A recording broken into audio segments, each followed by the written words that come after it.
नमस्कार। आज हम बात कर रहे हैं अहमदाबाद में 12 जून को हुए एयर इंडिया बोइंग 787 हादसे के बारे में। जो भी जानकारी अभी तक सामने आई है हम उसे समझने की कोशिश करेंगे। बिल्कुल, ये एक बहुत ही दुखद घटना है और हम इसके जो पहलू हैं, जैसे घटना कैसे हुई, जांच कहां तक पहुंची है और इसका क्या असर हुआ है, उस पर बात करेंगे। हाँ, तो शुरुआत करते हैं। ये उड़ान थी AI-171, अहमदाबाद से लंदन गैटविक जा रही थी और हादसा उड़ान भरने के तुरंत बाद हुआ। हाँ, ये वाकई चौंकाने वाला है। जानकारी के मुताबिक विमान ने टेक ऑफ के सिर्फ 36 सेकंड बाद ही ऊंचाई खोनी शुरू कर दी। ये बहुत ही असामान्य है। 36 सेकंड मतलब कुछ समझने का मौका ही नहीं मिला होगा। और ऊपर से यह हादसा हुआ भी अहमदाबाद के काफी घनी आबादी वाले इलाके में, बीजे मेडिकल कॉलेज हॉस्टल पर। हाँ बिल्कुल, विमान सीधे कॉलेज के हॉस्टल ब्लॉक पर गिरा। इससे जाहिर है जमीन पर भी काफी नुकसान हुआ। आंकड़ों की बात करें तो विमान में कितने लोग थे? विमान में कुल 242 लोग सवार थे। इसमें 230 यात्री और 12 क्रू मेंबर्स थे। इनमें से दुर्भाग्य से 241 लोगों की जान चली गई। ओह, लगभग सभी। हाँ, और इसके अलावा जैसा आपने कहा विमान हॉस्टल पर गिरा तो इमारत में मौजूद 39 लोगों की भी मौत हुई। मतलब कुल मिलाकर 280 मौतें। ये तो बहुत ही भयानक आंकड़े हैं। और जमीन पर घायल भी हुए होंगे। हाँ, जमीन पर करीब 60 लोग घायल भी हुए हैं। लेकिन इसी हादसे में एक कह सकते हैं कि एक चमत्कार भी हुआ। हाँ, मैंने भी सुना, एक यात्री बच गया। हाँ, एक यात्री जीवित बच गया।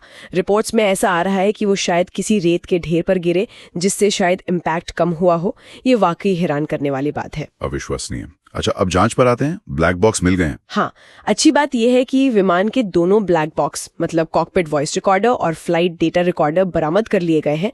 आग लगने के बावजूद वो मिल गए। तो उनसे कुछ शुरुआती जानकारी मिली है? उन्हें विश्लेषण के लिए भेजा गया होगा। हाँ, उन्हें विश्लेषण के लिए भेज दिया गया है। यूके और यूएस के अधिकारी भी इसमें मदद कर रहे हैं। शुरुआती संकेतों की बात करें तो एक अहम चीज सामने आई है। क्या? विमान का रैम एयर टरबाइन, जिसे RAT कहते हैं, वो एक्टिवेट हो गया था। ये एक इमरजेंसी पावर सिस्टम है। अच्छा। और ये आमतौर पर तभी एक्टिवेट होता है जब दोनों मेन इंजन और APU यानी ऑक्सिलरी पावर यूनिट पूरी तरह फेल हो जाए।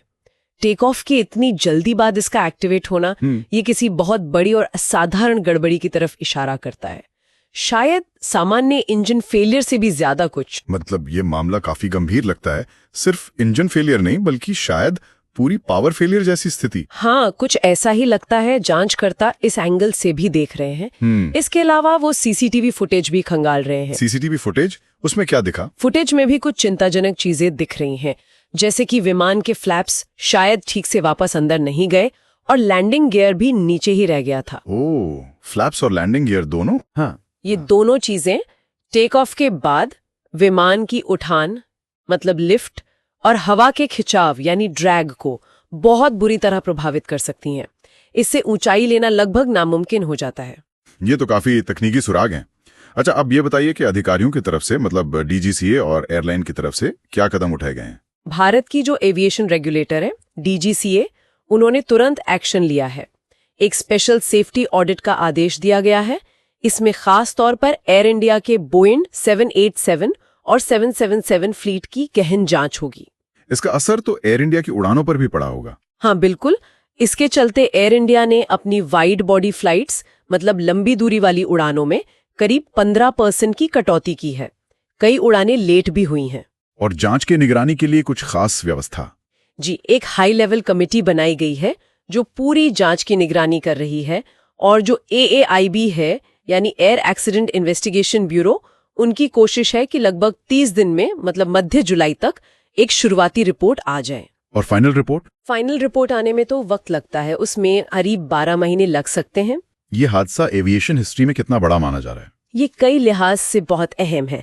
सबसे बड़ी बात तो ये कि बोइंग 787 ड्रीमलाइनर का ये पहला घातक हादसा है।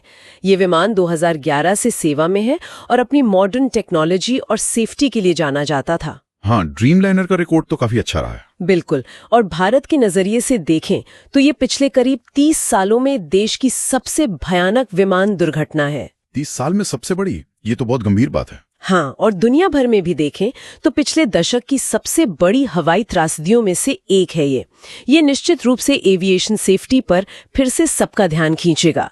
तो आगे क्या उम्मीद की जा सकती है? जांच से क्या निकल कर आ सकता है? जैसा मैंने कहा, करीब 1 महीने में शुरुआती सेफ्टी बुलेटिन आएगा। फाइनल रिपोर्ट में पता चलेगा कि असल वजह क्या थी और क्या सिफारिशें दी जाती हैं। उम्मीद है कि डीजीसीए के ऑडिट से सिर्फ एयर इंडिया ही नहीं बल्कि पूरी इंडस्ट्री में कुछ प्रणालीगत सुधार होंगे। जैसे कि क्रू की ड्यूटी शेड्यूलिंग, मेंटेनेंस के तौर तरीके और इमरजेंसी में क्या करना है इसकी तैयारियों को लेकर शायद नए नियम या सख्ती बरती जाए। तो आज हमने अहमदाबाद विमान हादसे से जुड़ी जो मुख्य बातें अब तक पता चली हैं, जो जांच चल रही है और ये घटना कितनी महत्वपूर्ण है, इस पर विस्तार से बात की। ये साफ है कि इसके असर लंबे समय तक महसूस किए जाएंगे।